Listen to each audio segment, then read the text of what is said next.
ஒரு ஊர்ல ஒரு குட்டி பையன் எதுக்கு எடுத்தாலும் ரொம்ப கோவப்படுவானா. அம்மா கிட்ட கோவப்பட்டு தட்டை தூக்கி எறியறது, நண்பர்கள் கிட்ட கோவப்படுறது, இந்த மாதிரி அளவுக்கு அதிகமா கோவப்படுவானா. இதனால ஒரு கட்டத்துக்கு மேல நண்பர்கள் எல்லாருமே இவன் கூட பேசுறது பழகுறதையே நிப்பாட்டிட்டாங்களாம். இப்போ ஒரு கட்டத்துக்கு மேல இந்த குட்டி பையன் ரொம்ப தனிமையாக ஆரம்பிச்சிட்டானா. இது எல்லாத்தையும் அவங்க அப்பா தினமும் பாத்துக்கிட்டே இருந்துட்டு வருத்தப்பட்டாராம். நம்ம பையனோட குணத்தை மாத்தணும், அதே சமயம் அவனுக்கு ஒரு நல்ல பாடத்தையும் புகட்டணும்னு முடிவு பண்ணி ஒரு சாக்கு நிறைய ஆணிகளை கொண்டு போய் அவனோட ஒரு விடுமுறை நாள்ல அவன் கையில கொடுத்தாராம். கொடுத்துட்டு பக்கத்துல ஒரு மரக்கட்டைய பார்த்து, உனக்கு எப்பெல்லாம் இன்னைக்கு கோவம் வருதோ அப்பெல்லாம் இந்த மரக்கட்டையில ஒரு ஆணியை அடிச்சு வைன்னு சொன்னாராம்.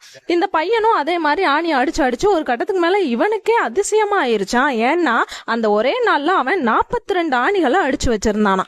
இப்ப அவங்க அப்பா கிட்ட போய் சொன்னானா, அவங்க அப்பா சிரிச்சுக்கிட்டே, சரி தம்பி, நீ அடிச்ச ஆணியெல்லாம் இப்ப ஒண்ணு பிடுங்கிரு அப்படின்னு சொன்னாராம். இவனும் கஷ்டப்பட்டு ஒவ்வொரு ஆணியையும் பிடுங்கிட்டு மறுபடியும் போய் அப்பா கிட்ட சொன்னாராம்.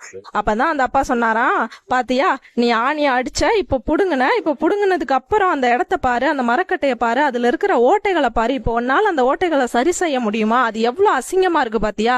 இதே மாதிரிதான் நீ கோவப்பட்டு ஒவ்வொரு முறையும் அம்மா கிட்டையும் நண்பர்கள் கிட்டையும் சண்டை போடும் போது அவங்களோட மனசும் சரி பண்ண முடியாத அளவுக்கு